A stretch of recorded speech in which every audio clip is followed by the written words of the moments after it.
This is Pattern Predictions here at the 1 Degree Outside Weather Network. The why, the explanation behind the 2-week forecast. You can always get the 14-day. If you're new to us and you haven't gotten our app yet, make sure you do. It's totally free. It's 5 stars. Just search the number 1 Degree Outside Weather on the App Store and Google Play, and that'll take care of you. Really, you can put in any location in the world and get the 14-day out of that.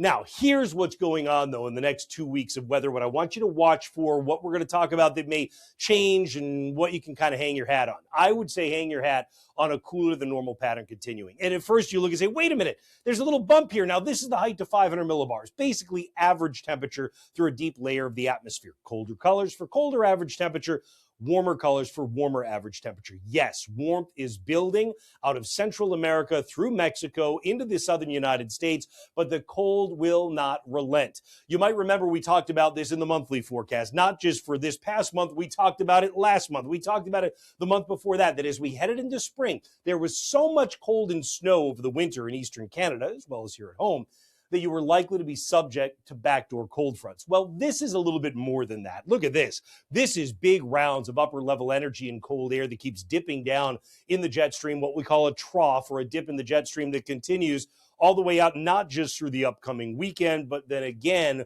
through the first full week of May. Is there any break in it at all? Yes, as we get out toward May 5th and 6th, there's a little relenting that goes on here. It may warm up and then end with a cold front with thunderstorms sometime around the middle of the week. But notice we just kind of reload the boat. We bring in colder air again through a deep layer of the atmosphere. How come? Well, there's 2 reasons. One is this ridge that's in place out near Greenland. You've got a big bump in the jet stream out here. The other one is this ridge in the Eastern Pacific. If you've got a bump in the jet stream here and a bump in a jet stream here, equal and opposite reaction, you got to get a dip or a trough that happens across the Eastern United States. That's where we are. One thing I will point out to you, though, as we get out closer to mid-month, we start to see the coldest of the air in the Northern Hemisphere shifting to the other side of the pole. There is still plenty to play with around Alaska. So that means that, yeah, we're not breaking the colder than normal pattern here, at least not on average, certainly over the first half of May. Doesn't mean that it doesn't get better. Remember, normal keeps coming up. You can be cooler than normal, come into the 60s, right? So we make progress. The other thing that's really interesting to me is that when you start to get this cold not wanting to let go and the warmth build into the south, you're going to speed up the jet stream. Something's got to give. And what gives is the jet stream gets faster and faster. This raises the stakes on severe weather in the Midwest, raises the stakes on severe weather in the Great Lakes, the Tennessee River Valley, the Mississippi Valley. Here at home, I'm not so sure that it does that. Again, you might have a chance of that at the middle of the first week of May when a cold front comes by to snap a little brief warmth. But see, what's happening is you've got some Pacific moisture coming in on a subtropical jet, and it breaks away. Southeastern United States in drought could use some rain.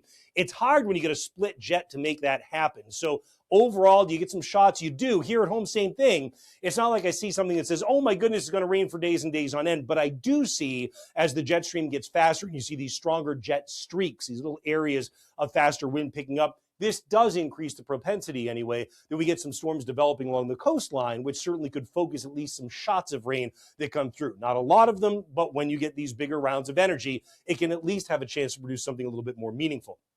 Of course, I guess by now it probably goes without saying, cooler than normal temperatures on average over the next 14 days, reflected in the highs. There is that little spike of warmth at the middle of next week that may end with a round of thunderstorms, cooler than normal, low temperatures overall. Definitely progress being made. Again, getting into May, it just happens. Normal goes up, so below normal goes up. I guess we'll take that anyway, is whatever we can say. The other thing I'll tell you that'll make you smile a little bit if you like getting into spring and summer weather is that at least we're still gaining 2.5 minutes of daylight per day, and we're crossing the 14-hour threshold over this 2-week period as well. Notice rain amounts. This is what I mean. You do have a chance. I mean, the yellow that you see here is over 2 inches of rain, and that's over 3 in parts of Maine. You have a chance to add up some decent amounts of rain. I think what's almost comical is when you try to say, so when's it going to happen? Because you look at the chance of precipitation. Okay, well, Thursday, there's one. After that, thanks. Between 35 and 50% almost every single day.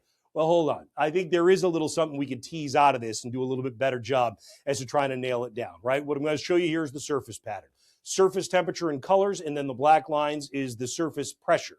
sea level pressure, and that's where you can see your storm centers. So Thursday, April 30th, you got one that comes by, develops and strengthens almost overhead on southern New England, focuses a shot of downpours and steady rain during the day. Thursday moves along. Next one may come as we get toward the end of the weekend. In these first few days of May, that's got a chance to come with it as well. By the way, north side of the storm looks pretty chilly, doesn't it? More on that in a minute.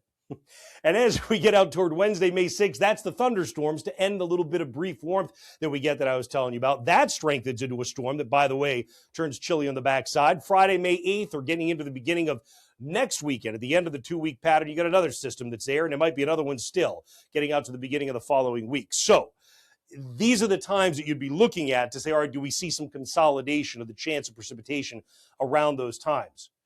Again, I mentioned some of those storms looked a little chilly, didn't they, on the north side? Well, there's going to be a decent amount of snow that comes in the next 2 weeks in the Rockies. Winter's not done there, especially in the high terrain. But even here at home in the high terrain, the greens, the whites, what is that?